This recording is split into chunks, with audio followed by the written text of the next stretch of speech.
I just want to know your experience in Byju's कि आप वहाँ पर कब काम करते थे?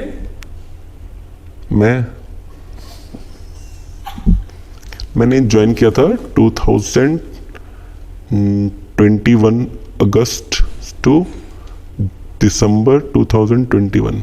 एंड आप कहाँ एग्जैक्टली काम करते थे, कौन सी बायजूस की लोकेशन पर? कोलकाता। एंड मतलब आपका क्या डिपार्टमेंट था वहाँ के बारे में थोड़ा सा डे टू डे कैसा रहता था, थोड़ा सा डीप डाइव कीजिए। मेरा डिपार्टमेंट था प्री सेल्स एग्जीक्यूटिव।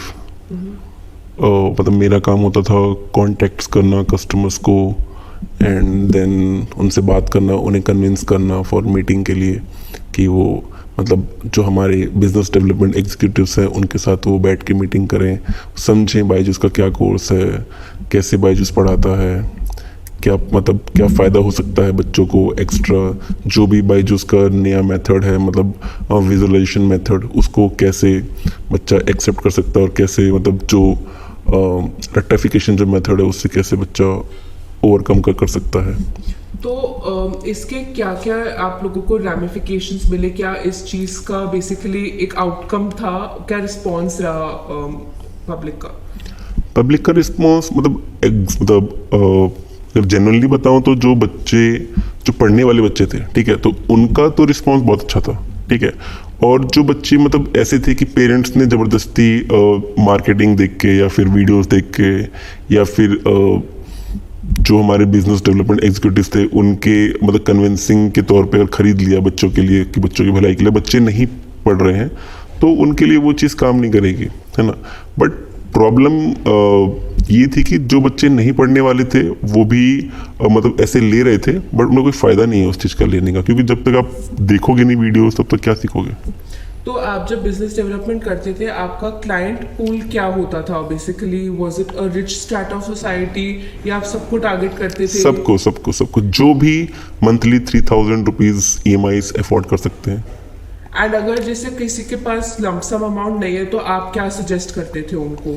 नहीं, बायजूस कभी भी सारी पेमेंट एडवांस में मांगती भी नहीं है, क्योंकि बायजूस के पास इतने सारे फाइनेंसर्स थे और टाई अप में कि आपको सिर्फ 5000 रुपीज़ पेड करने होते थे जब आप कोर्स परचेस कर रहे हो, एंड बाकी आप सारा EMIs करवा सकते हो टोटल।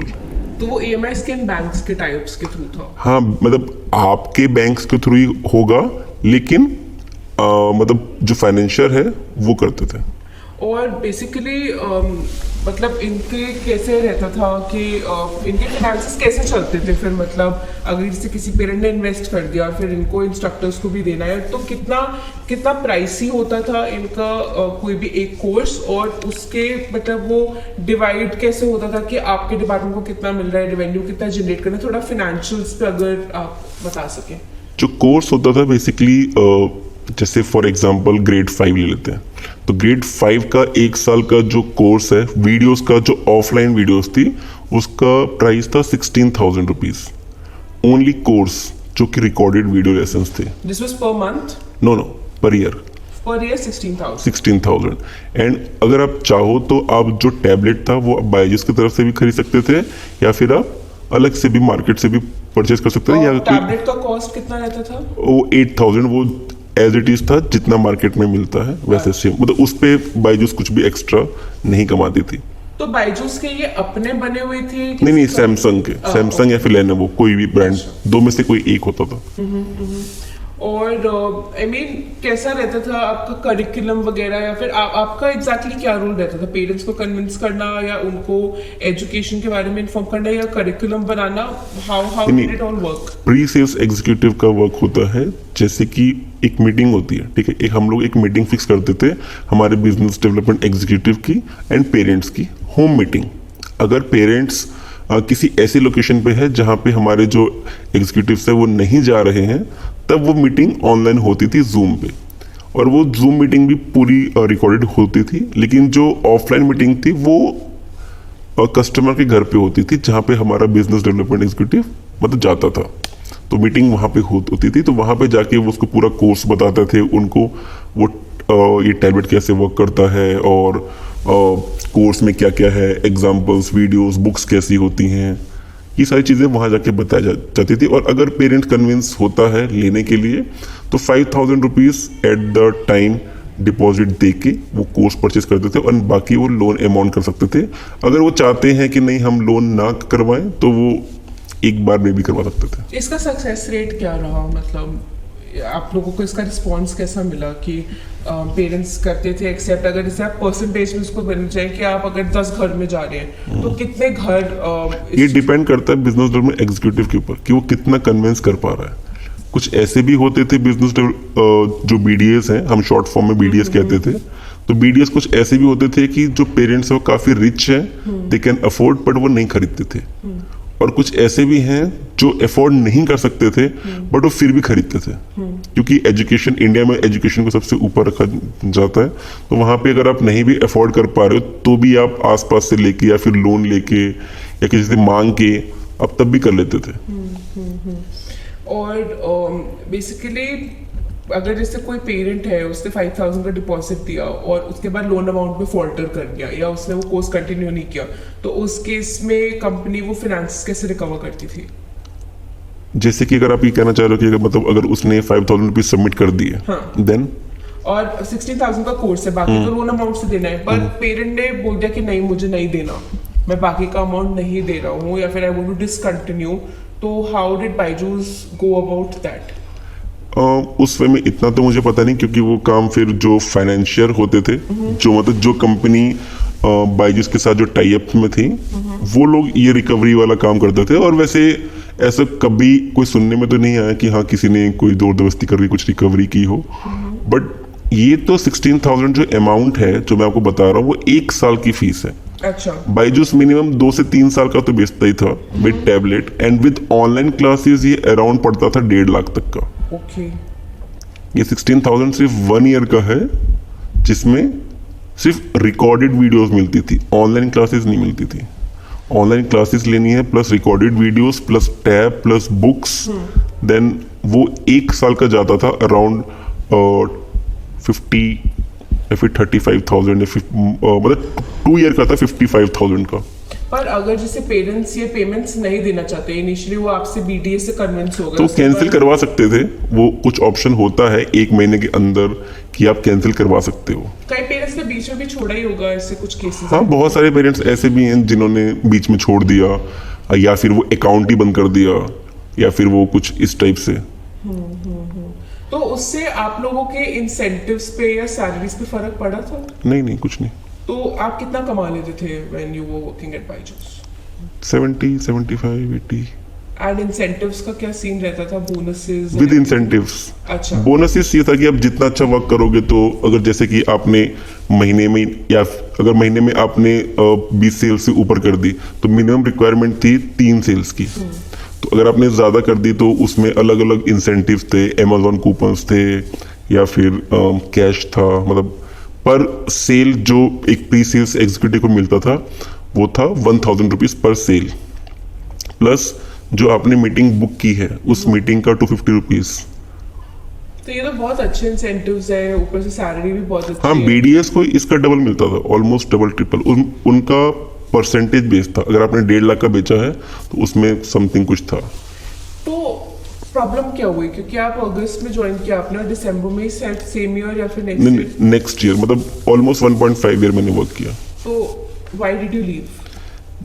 वाई बिकॉज इन लोग का ना मतलब जो मेथड था सेल्स का वो चेंज कर दिया इन लोगों ने, क्योंकि जो फील्ड सेल्स होता था उसमें कंपनीज को बहुत लॉस हो रहा था। अब जैसे कि अगर मैं बात करूं, जैसे कि कोलकाता रीजन्स पूरा नॉर्थ ईस्ट देखता है, मिजोरम से लेके मतलब जितना भी इम्फाल और गैंगटॉक, और यहाँ पे भेजना किसी भी मतलब एम्प्लॉयज़ को विद फ्लाइट्स या विद ट्रेन कॉस्टली पड़ता था। होटल हो गया, और बहुत सारी जो बीडीए हैं वो जैसे कि गए वहाँ पे गए और एक भी सेल नहीं किया।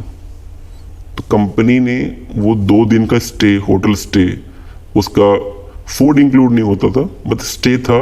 और बहुत जगह ऐसी थी जहाँ पे फ्लाइट ही पॉसिबल थी, तो मिनिमम फ्लाइट 10,000 20,000 की होगी, तो 20,000 जाना 20,000 आना, होटल का स्टे, और होटल भी ऑलमोस्ट 3 to 4 स्टार देती थी, तो कॉस्टली पड़ रहा था। और धीरे धीरे शायद बायजूस लॉस में जा रही थी, तो इस कारण से फील्ड सेल्स जो है वो बंद कर दिया। हम उसे डीएससी बोलते थे, और डायरेक्ट सेल्स, और जो ऑनलाइन सेल्स थी हम उसे बोलते थे वीसी सेल्स। तो वीसी सेल्स फिर स्टार्ट हो गए। तो वीसी सेल्स में क्या होता था कि अगर जैसे कि आप अब डायरेक्ट सेल्स में हो, अगर मैं आपके घर में बैठ गया हूँ तो आप एकदम से नहीं जा सकते ना, आप मेरी पूरी बात सुन के जाओगे। अब वीडियो कॉल में क्या, आपने वो बटन काटा, बात खत्म। तो इसमें सेल्स कम हो रही थी, और प्लस इनके रूल रेगुलेशन चेंज हो रहे थे, इंसेंटिव्स नहीं दे रहे थे। तो मतलब अच्छा, इनके रूल्स रेगुलेशंस चेंज हो रहे थे, बट कहीं ना कहीं इसमें एम्प्लॉयज के लिए एक फीडबैक की तरह था ये चीज़ कि एम्प्लॉयज की परफॉर्मेंस के बेस पर ये सब इन लोगों से प्रिविलेजेस लिए गए थे। तो आपको क्या लगता है कि कंपनी की गलती कहाँ रही? क्या उन्होंने गलत हायरिंग्स की, ओवर हायरिंग्स की, या फिर एक्चुअली स्ट्रक्चरल इश्यूज थे जिसकी वजह से 2021 में अगस्त में जब मैंने ज्वाइन किया था, तो उस टाइम पर वीक 500 एम्प्लॉयज हायर होते थे बायजूस में। 500 एम्प्लॉयज हायर होते थे, अप्रोक्स नंबर है, एग्जैक्ट नंबर नहीं पता क्योंकि मैं इतनी बड़ी पोस्ट पर था नहीं कंपनी में। आपकी पोजीशन क्या थी? Pre sales executive. अच्छा, तो आपके ऊपर रिपोर्टिंग का स्ट्रक्चर क्या रहता था? मेरे ऊपर ये मेरा प्री सेल्स का मैनेजर, और मेरे मैनेजर के ऊपर senior manager, then AGM, then GM. अच्छा, तो अभी मतलब कैसा रहता था वहाँ पर? मतलब आपने जैसे बताया अभी कि फंक्शनिंग क्या रहती थी, आप क्योंकि छोटे लेवल पर थे तो आप अपना एक पॉइंट था वो कंप्लीट कर लीजिए। बेसिकली आप बता रहे थे ना कि क्या इश्यूज थे कंपनी में, क्या स्ट्रक्चरल इश्यूज थे? नहीं, जो क्या स्ट्रक्चरल इशू मैं समझा नहीं। Why did you leave? अच्छा, मैंने क्यों छोड़ा? ओके, क्योंकि कंपनी ने अपने इंसेंटिव्स का जो स्ट्रक्चर था वो चेंज कर दिया था। लास्ट 2 महीने से इंसेंटिव्स नहीं दिए थे, प्लस जो तब जो टास्क था वो इंक्रीज कर दिया था। मतलब पर वीक, पर मंथ जो 3 सेल या 5 सेल था उसको पर वीक 6 to 7 सेल्स में कन्वर्ट कर दिया था। एंड वीसीज बुक करना थोड़ा मतलब पॉसिबल नहीं हो पाता क्योंकि कस्टमर्स का फीडबैक अच्छा नहीं आता था। क्योंकि वो जाहिर सी बात है, जब कस्टमर्स का फीडबैक एक दूसरे को अच्छा नहीं आएगा तो कस्टमर ज्वाइन ही नहीं करते थे मीटिंग। क्योंकि आप कोई भी चीज़, अगर कोई ऐसी मीटिंग ज्वाइन करना चाह रहे हो तो आप एक दूसरे फीडबैक लोगे, क्योंकि हर किसी के नोन में है ही बायजूस तो वैसे ही फेमस है। तो उसमें लोग फीडबैक लेके ना वो मीटिंग ही ज्वाइन नहीं करते थे। तो इसमें क्या था कि, और जो वर्क टाइम था वो सुबह 9 से लेके रात के 9-10 बजे तक का था। मतलब ऑलमोस्ट 12 घंटे की जॉब थी, और 12 घंटे फोन पे कस्टमर से कंटिन्यूसली बात करना। और इनका एक रूल था कि ना आपको 3 घंटे का टॉक टाइम कंप्लीट करना है। मीन्स 3 घंटा टॉक टाइम मतलब कि 3 घंटे कॉल आपकी चलनी चाहिए कंटिन्यूसली। मतलब टोटल जितनी देर आपने कस्टमर से बात की है वो टोटल अमाउंट जो 3 घंटे का होना चाहिए। एक कस्टमर से 3 घंटे? नहीं, टोटल पूरे दिन में। अच्छा, तो उसमें आप कितने भी कस्टमर से बात कर सकते हैं? कितने भी कस्टमर से बात करो, 3 घंटे के टॉक टाइम होना चाहिए, तभी आपकी उस दिन की प्रेजेंट लगेगी, वरना एब्सेंट। अगर आपने 12 घंटे भी काम किया है, अगर आपका जो कॉलिंग टाइम है वो 3 आवर्स कंप्लीट नहीं हुआ तो आप एब्सेंट हो, आपको सैलरी नहीं मिलेगी उस दिन की। तो हर रोज तो 3 घंटे करना पॉसिबल नहीं होता होगा, तो इसके कुछ लूपहोल्स? कभी कभी हो भी। अब ऐसे नॉर्मली अगर मैं आपसे कह रहा हूँ कि 3 घंटे, तो आपको बहुत आसान लग रहा होगा। हाँ। कि 3 घंटा ही तो है, बट 3 घंटा अपने दोस्त से बात करना और किसी अननोन कस्टमर से बात करना जो आपका बायजूस का 20 सुनते ही फोन काट रहा है। तो वो 0.1 सेकेंड को आप ऐड करते रहोगे तो हम लोग ऑलमोस्ट 300 to 500 कॉल्स करते थे, तब जाके कहीं यहाँ पे 2.5 आवर, हाँ 3 आवर्स। कोई कस्टमर होते थे जो अच्छे से बात करते थे, उनसे टाइम हो जाता था, वरना नहीं होता था। तो कई बार ऐसा भी हुआ कि आप 12 घंटे काम किए आपने और आपकी एब्सेंट लगी है। तो लेकिन इसके कोई लूपहोल्स तो निकाले होंगे एम्प्लॉइज ने? इसका लूपहोल्स अब एक ही है कि आप फ्रॉड कॉल कर लो, मतलब कोई फेक कॉल कर लो, अपने फ्रेंड्स को कॉल कर लो। तो लेकिन ऑडिट में तो जाती होंगी कॉल्स? हाँ, ऑडिट में जाती थी। अगर ऑडिट में गए फिर आप पे कंप्लेन या फिर समथिंग कुछ भी, आपका वो डिपेंड करता था आपके मैनेजर के ऊपर या आपके सीनियर मैनेजर के ऊपर। तो आपने एग्जैक्टली मतलब क्यों छोड़ा? आपके पहले भी लोगों ने छोड़ा होगा। What was the common complain? What was the kind of unrest that was happening? Culture, the manager जो कल्चर था, मतलब लैंग्वेज, मतलब वहाँ पे लैंग्वेज ऐसी नहीं, कोई कॉर्पोरेट में गाली गलौज तो कोई जरूरी थोड़ी कि वो तो होता ही है, लेकिन वहाँ पे होता था, वो कॉमन था। मतलब आपका मैनेजर आपको कुछ भी कह सकता है, यहाँ तक कि माँ बाप बहन की भी गाली कई बार वो लोग दे देते थे, और मतलब वो सुनते थे क्योंकि जो उस लेवल पे थे जिनको मतलब उसी में रहना है या फिर उनके पास कोई और ऑप्शन नहीं है, वो सुनते थे। तो ये प्रेशर किस ईयर से आना शुरू हुआ? आप अगस्त 21 में थे। मैंने जब से ज्वाइन किया तब से था अच्छा, प्रेशर। मतलब टॉक्सिक कल्चर था ही। हाँ, टॉक्सिक कल्चर था ही, बट वो इतना नहीं था। मतलब उस टाइम ये था कि अगर सेल्स हो रही हैं तो पूरा ऑफिस खुश है, या फिर जो आपका मैनेजर, अगर आपने अपना टारगेट पूरा कर लिया तो आपसे कोई कुछ नहीं बोलेगा।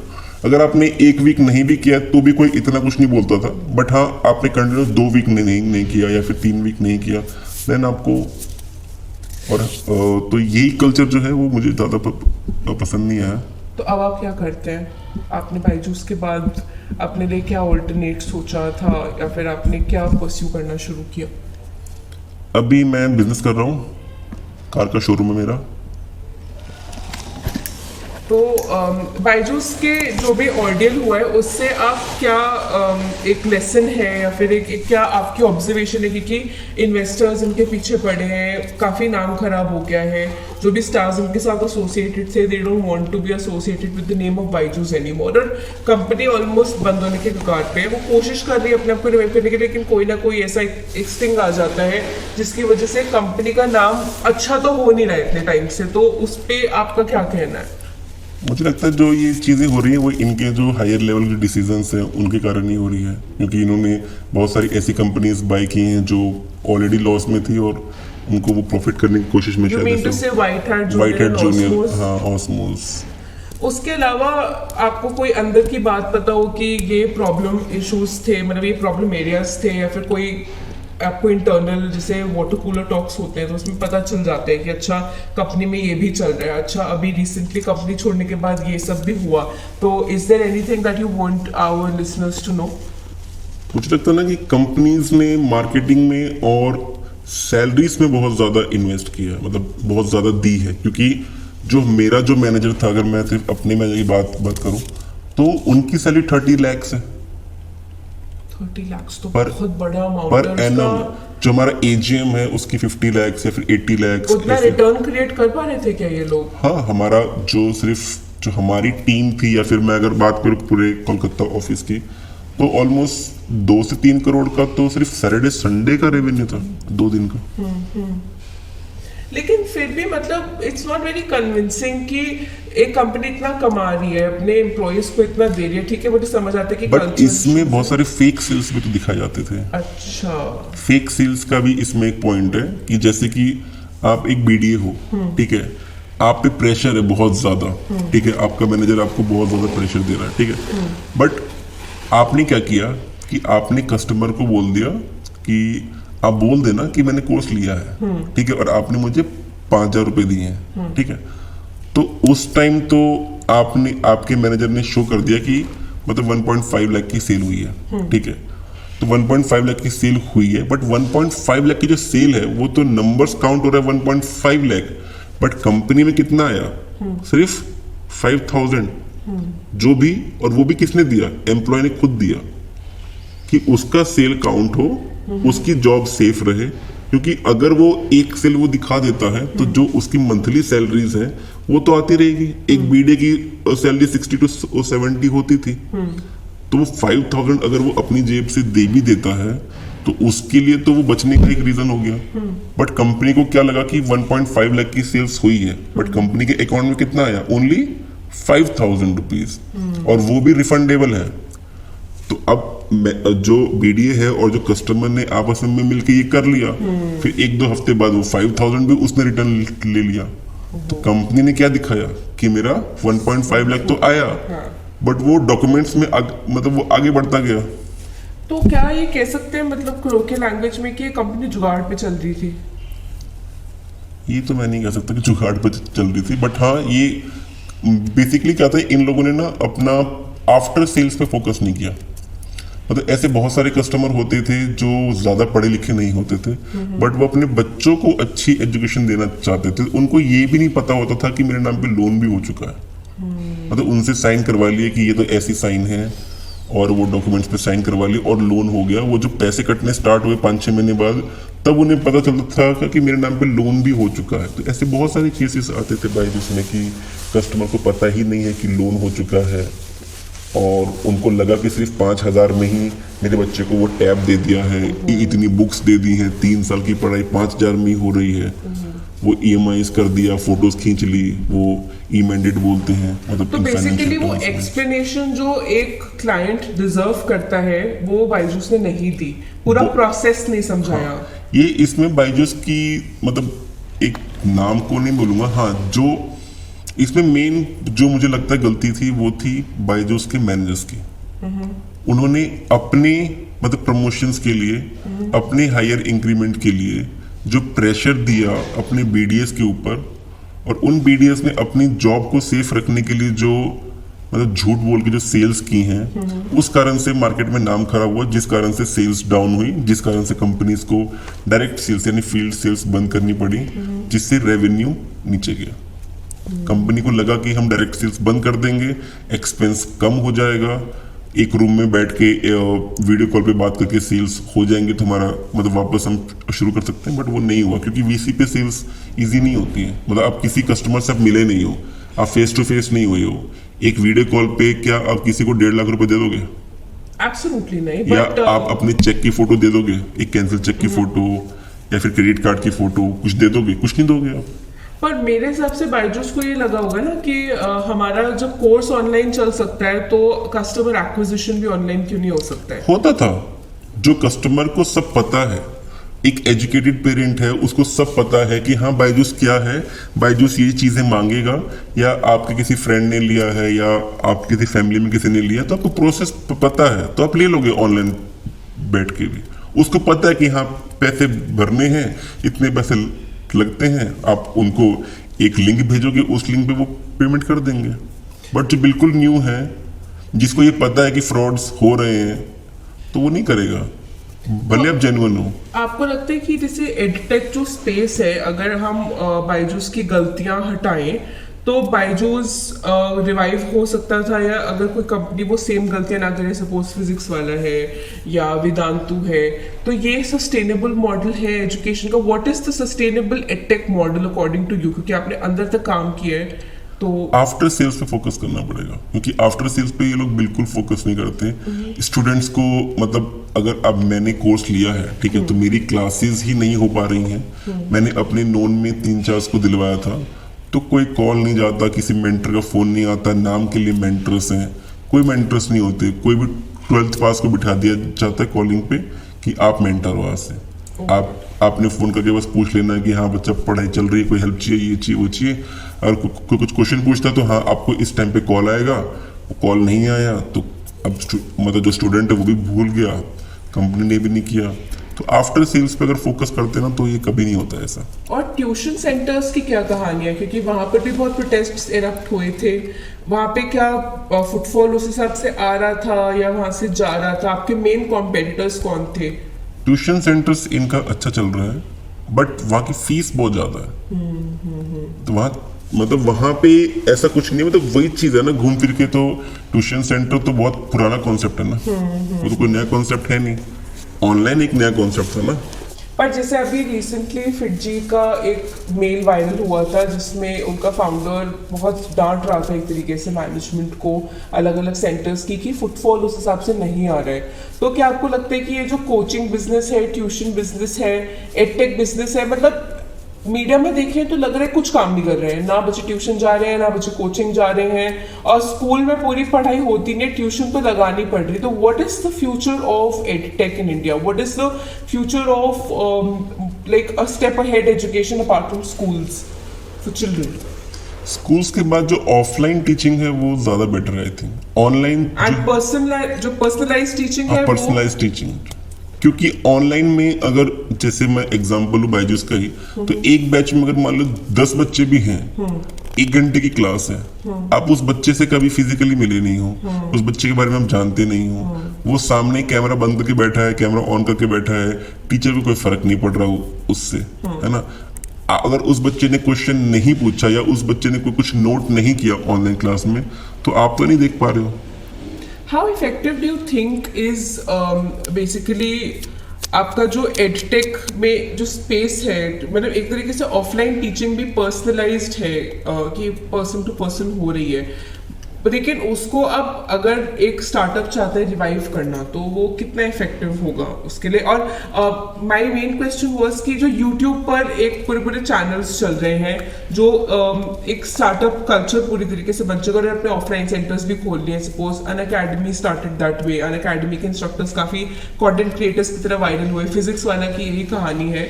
तो how effective is it for a child to just log in into the YouTube and take a class versus a teacher actually going to their place or like them sending their kids to a tuition place and them learning? देखिए, coaching में जो tuition centres में अंदर teachers किस quality के हैं वो तो मुझे आइडिया नहीं है, बट जो सेल्स डिपार्टमेंट है वो सभी ऐसे ही वर्क करता है, चाहे वो फिजिक्स वाला का हो, चाहे अन अकेडमी का हो, चाहे बायजूस का हो। क्योंकि बहुत सारे फ्रेंड्स जो थे वो अन अकेडमी में भी थे या फिर फिजिक्स वाला में भी थे। तो जैसे अगर बायजूस में एक एम्प्लॉय को, सेल्स एम्प्लॉय को 3 आवर्स का टॉक टाइम करना पड़ रहा है, तो अन अकेडमी में 4 आवर्स था। फिजिक्स वाला में भी 4 to 5 आवर्स है, इतना है उसमें भी, और उसमें भी सेम सेल्स टारगेट है, सब कुछ सेम है। बट उनका मतलब what is it that is different? मतलब अगर आपको, जैसे आप अभी भी इस इंडस्ट्री से अगर कनेक्टेड हैं, तो अंदर की क्या बात है exactly? What is going right for them? What went? आपने बताया कि बायजूस के after sales and structural issues थे, but what is exactly going on right now in Byju's and what is going on with these other edtechs? मुझे लगता है जो others है ना, उन्होंने कभी भी इसको एज अ बिजनेस, मतलब इतनी बिजनेस तो सभी के लिए है, बट इतना ज्यादा बिजनेस पर्पस के लिए शायद नहीं किया। क्योंकि फिजिक्स वाला ने जब भी स्टार्ट किया, स्टार्टिंग में भले वो ऑनलाइन था, बट उसने ऑफलाइन बहुत जल्दी शिफ्ट किया और उसका ऑफलाइन ही ज्यादा आई थिंक चल रहा है। अन अकेडमी में क्या है कि एक तो फिजिक्स वाला और बायजूस और अन अकेडमी में तीन थोड़ा काफी डिफरेंस भी है। अन अकेडमी क्या है कि वो छोटे बच्चों के कोर्स नहीं बनाता, वो बनाता है जो ग्रेजुएट्स हैं, है ना, या फिर जो 12th के हैं बच्चे वो। और फिजिक्स वाला भी आई थिंक 11th 12th ही है। बट बायजूस क्या है, नर्सरी से लेके K-12, देन उसके बाद भी है यूपीएससी। मतलब बेसिकली वो सब टारगेट करने की कोशिश कर रहे थे, उस चक्कर में वो कुछ भी टारगेट नहीं कर पाए, कुछ भी नहीं कर पाए। उनका छोटे बच्चों का भी जो कोर्स है वो अच्छा था, बट एक छोटा बच्चा या फिर उनके पेरेंट्स या तो बुक से पढ़ाएंगे या तो किससे पढ़ाएंगे। अगर वो बैठते भी 1 घंटा अपने बच्चों के पास, तो प्रॉब्लम यहीं पे आई कि कोर्स खराब नहीं है, बायजूस का कोर्स बहुत अच्छा है, ठीक है, बट उसके जो मेथड्स हैं वो भी बहुत अच्छे हैं। लेकिन जो बच्चे ने, छोटे बच्चे हैं, उनके पेरेंट्स ने अपनी पसंद से तो उनको दे दिया, बट बच्चे ने उसको देखा ही नहीं। एट द एंड फीडबैक बच्चे ने क्या दिया कि अच्छा नहीं है, तो पेरेंट्स ने क्या फीडबैक दिया कि वैसे अच्छा दिखता है बट है अच्छा नहीं। तो ये कारण से ऐसा हुआ। और जो जैसे कि फिजिक्स वाला क्या है, वो 11th 12th का बच्चा थोड़ा समझदार हो जाता, तो उसे पता है क्या सही है क्या क्या नहीं है। अन अकेडमी क्या है कि वो यूपीएससी और इन सब चीज़ के लिए है, तो ग्रेजुएट स्टूडेंट्स वो अपना डिसीजन खुद ले पाते हैं कि हाँ मुझे ये लेना है कि नहीं लेना। बट बायजूस में क्या होता है कि पेरेंट्स ही आपके लिए डिसीजन ले रहे हैं कि ये कोर्स आप ले लो बेटा, आप ये के लिए अच्छा है, बट आप उसे पढ़ोगे नहीं पढ़ोगे, बच्चे को पसंद आ रहा है नहीं आ रहा। तो कहीं ना कहीं बायजूस एक किताबी आइडिया था कि which looked very good in the investment presentations और probably in the proposal, but implementation में कहीं चूक कर गया हो। नहीं, बायजूस का कोर्स और जो उसके जो टीचिंग मेथड्स थे, जो वीडियोस, जो एनिमेशन वीडियोस मेथड है वो बहुत अच्छे थे। लेकिन उसके बाद जो ऑनलाइन क्लासेस थे उसमें उन लोगों ने क्या किया वो इतना आइडिया नहीं, कि सेल्स एक अलग ही डिपार्टमेंट हो जाता है और जब जो बाकी डिपार्टमेंट है वो अलग होते हैं। क्योंकि सेल्स का काम क्या है कि जो आपको दिया गया वो आप बस बेचो, कोर्स बेचना। तो अभी अगर जैसे आप टच में हो, तो अभी अंदर एग्जैक्टली बायजूस में क्या चल रहा है? बिकॉज जितना हमें मीडिया में पता चल रहा है, लोगों को सैलरीज नहीं मिल रही हैं, बीडीएस डाल के 1 बजे तक काम कर रहे हैं सुबह 9 बजे की शिफ्ट स्टार्ट करने के बाद। तो आपको कोई इनसाइडर इन्फॉर्मेशन मिली? जहाँ तक मुझे इन्फॉर्मेशन है, क्योंकि अभी ना बायजूस ने एक तो सैलरीज घटा दी है, मतलब सैलरीज लो, बहुत टाइम तक दी ही नहीं है, इंसेंटिव्स नहीं दिए थे, सैलरीज भी क्रेडिट नहीं हुई है। नवंबर से मार्च तक एक डिले रहा है सैलरीज में कि अब पहले क्रेडिट करेंगे। मैं जिस टाइम था बायजूस में, उस टाइम ऐसा कभी डिले नहीं हुआ। उस टाइम सैलरीज एक्यूरेट टाइम पे आती थी, कभी नहीं आती थी ऐसे, मतलब गलत। लेकिन हाँ अभी ऐसा हो रहा है क्योंकि अभी सैलरीज भी कम कर दी हैं और अभी मैनेजर्स खुद बोलते हैं कि अगर आपको अपनी जॉब प्यारी है तो आपको पैसे खुद से भी इन्वेस्ट करने पड़ेंगे। अगर कोर्स 5,000 का है और कस्टमर 5,000 नहीं दे पा रहा, 3 दे पा रहा, तो 2 आप दे दो अगर आपको अपनी जॉब रखनी है तो लोग क्यों काम कर रहे हैं ऐसी जॉब में, मतलब जिसके पास कोई ऑप्शन नहीं है। तो काफी ग्रिम सिचुएशन है ये। लेकिन आप जैसे बता रहे थे इन आवर ऑफलाइन कॉन्वर्सेशन कि लोग वहां से शिफ्ट भी कर रहे हैं, तो वो वैसा कैसा चल रहा है, मतलब पूरे डिपार्टमेंट? जैसे कि मैं अगर ऑफिस की बात करूं तो बहुत सारे, जैसे कि पूरा का पूरा ऑफिस ही किसी और कंपनी में शिफ्ट हो रहा है। जैसे कि ज्यादातर भाई जिसके जो एम्प्लॉइज थे वो स्क्वायर यार्ड्स में जाते हैं। ये सेल्स ही है, तो सेल्स में आप किसी और सेल्स कंपनी में जाओगे। Very true. और अभी रिसेंट अपडेट है कि वर्क फ्रॉम होम कर दिया पूरा। Work from home like same ही है कि अगर आप ऑफिस में आप ऑनलाइन बैठ के सिर्फ कॉलिंग करनी है या घर बैठ के कॉल कर लो, आपको सैलरी जब वो कॉलिंग बेस पे ही मिलनी है कि आपका जो कॉलिंग का जो टाइम है वो 3 घंटे उनके सॉफ्टवेयर में शो करेगा, तो आपकी ऑटोमेटिक वो प्रेजेंट लग जाएगी, वरना एब्सेंट लग जाएगी। तो कहीं से भी कर सकते हो आप। कितना इफेक्टिव है ये, मतलब उस पे कोई रिजल्ट्स, आउटकम्स, कोई फीडबैक आ रहा है लोगों का कि कैसा चल रहा है? क्योंकि अभी बायजूस का एक बहुत ही इंस्पिरेशनल सा लेटर आया एम्प्लॉइज के लिए, पूरी मीटिंग की जिसमें when he is come back to the CEO chair, Byju Raveendran ने सेइंग कि अब हमें इसको बिल्कुल एनआईसी की तरह बनाना है। आप अपने ही मैनेजर्स वगैरह हैं तो वो अपने एग्जीक्यूटिव्स खुद चूज करें, अपनी टीम्स आप खुद बनाएं। तो do you think Byju's can revive from this crisis? ये तो एग्जैक्टली मैं नहीं कह सकती उनका क्या प्लान है, क्योंकि मुझे छोड़े हुए काफ़ी टाइम हो चुका है। बट हाँ, हो सकता है अगर वो अपने सेल्स पे फोकस करें, अगर ट्रांसपेरेंसी रखें कस्टमर के साथ, तो मे बी पॉसिबल। और इन्वेस्टर इश्यूज तो बहुत थे, तो मतलब उसको कैसे ये लोग बेटर कर सकते हैं? क्योंकि इनका मनी मैनेजमेंट भी कहीं ना कहीं प्रॉब्लमेटिक है, जैसे आप मुझे बता रहे हैं। मनी मैनेजमेंट एक तरीके से एम्प्लॉइज को क्या जा रहा है, कंपनी क्या कमा रही है, क्योंकि आपका रेवेन्यू आउटकम, आपका प्रॉफिट, वो एक कंपनी को सस्टेन कर सकता है। और जब इतनी सारी फेक सेल्स हो रही हैं तो आपका एक्चुअली रियल पैसा आ ही नहीं रहा है कंपनी में। तो वही प्रॉब्लम वही थी ना कि अब आपको लगता है कि सिर्फ एक बीडी ने ऐसा किया, पूरे सिर्फ अगर एक ऑफिस में बात करें तो 300-400 बीडीए होते हैं, 500 बीडीए होते हैं। तो जब आप काम करते थे तो कितना स्ट्रेंथ था ओवरऑल बायजूस का, कुछ आइडिया आपको? सिर्फ हमारे ऑफिस में आई थिंक 2000 होगा। तो पूरे इंडिया का कोई लमसम आइडिया? नहीं, इतना तो आइडिया नहीं, बट हाँ होगा अच्छा खासा, क्योंकि वो लोग उस time 500 employees per week hire करते थे। और इनका एक हायरिंग प्रोसेस भी काफी डिफरेंट है। अच्छा। कि आपने 500 सेल्स एम्प्लॉइज को हायर कर लिया, 500 को आपने 1-2 वीक की ट्रेनिंग दी। हाँ जी, बीडीए ट्रेनिंग में एग्जैक्टली होता क्या है? ट्रेनिंग में होता था कि आपको 1 वीक आपको online training the for text training की, क्या कोर्स है, कोर्स में क्या क्या यूएसपीज क्या क्या है, क्या रेट्स हैं, प्राइजेस, ताकि आपको याद हो कि कितने का कौन सा कोर्स है। अगर कोई कंबाइन लेना चाहे, कोई मतलब कोई 3 to 4-5 लेना चाहे या 4-5 लेना चाहे, तो ऐसे क्या प्राइस पड़ता है, तो वो चीज़ थी। तो ये सारी चीज़ें बताते थे। उसके बाद 2 वीक की ऐसे ट्रेनिंग के बाद आपको डायरेक्टली सेल्स के लिए भेजा जाता है। मतलब सेल्स इन द सेंस कि आपको उसके बाद 1 महीने का टाइम मिलता है कि 1 महीने में आपको नॉट कंप्लीटली 1 महीने, बट हाँ ऑलमोस्ट 1 महीने मिलता है कि आपको 2 सेल्स करनी है। अगर आपने 2 सेल्स कर दी तो आप कंपनी के अंदर हो या बाहर हो। तो मतलब आप अगर ऐसा सोच रहे हो कि मैं कोई और कंपनी छोड़ के मतलब बायजूस में आऊं और मेरी जॉब फिक्स है, क्योंकि जब आपको ऑफर लेटर मिलता है ना, तो उस पर लिखा होता था 7.5 LPA, 8 LPA, 9 LPA। तो 9 LPA जो था वो आफ्टर जब आप पूरा प्रोसेस कंप्लीट कर दोगे, 2 सेल्स कर दोगे, तब जाके आपको वो पैकेज मिलेगा। वो ऐसा लगता है कि वो स्टार्टिंग में मिलेगा, नहीं। स्टार्टिंग में जब ट्रेनिंग पीरियड में सैलरी 25,000 होती है, तो सैलरी देते हैं उस टाइम भी, बट अभी का मुझे पता नहीं, उस टाइम तो मिलती थी। तो मैंने सुना है कि इनका ट्रेनिंग फेज काफी फन होता है, मतलब employees used to enjoy and actual working में इश्यूज है। कोई फन नहीं होता उस टाइम। जब आप पे प्रेशर है कि आपको 2 सेल्स करने हैं, तो किस बात का फन? सही बात है।